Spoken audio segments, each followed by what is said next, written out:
মির্জা ফখরুল ইসলাম আলমগীরের নেতৃত্বে বিএনপির একটি প্রতিনিধি দলের সঙ্গে সাক্ষাৎ করেছেন বাংলাদেশে ব্রাজিলের রাষ্ট্রদূত পাওলো ফার্নান্দো দিয়াস ফেরেস।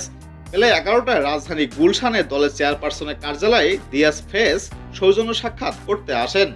বাংলাদেশের ফুটবল উন্নয়নে ব্রাজিল সহযোগিতা করতে চায় বলে জানিয়েছেন বৈঠকে অংশ নেওয়া বিএনপির স্থায়ী কমিটির সদস্য আমির খসরু মাহমুদ চৌধুরী। তিনি বলেন, খেলা বিষয়ে আলোচনা হয়েছে, তারা খেলা নিয়ে সহযোগিতা করতেও রাজি হয়েছে।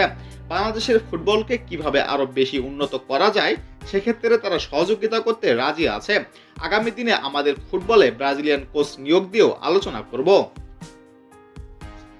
ব্রাজিল বাংলাদেশের মধ্যে এখন $2 মিলিয়ন বাণিজ্য হচ্ছে জানিয়ে আমির খসরু মাহমুদ আরো বলেন, এক্ষেত্রে ব্রাজিল এগিয়ে আছে, আমাদের রপ্তানি আরো বেশি বাড়াতে হবে। ব্রাজিল আমাদের দুধ উৎপাদনে সহযোগিতা করতে চায়। ব্রাজিল কৃষির দিক থেকে উন্নত ও অনেক এগিয়ে আছে। ব্রাজিল থেকে আমরা চিনি সহ অনেক কিছু আমদানি করি। ব্রাজিলে বাংলাদেশের গার্মেন্টস পোশাক রপ্তানি হচ্ছে, সেটা আগামীতে আরো বেশি হওয়ার সম্ভাবনা আছে বলে উল্লেখ করেন আমির খসরু।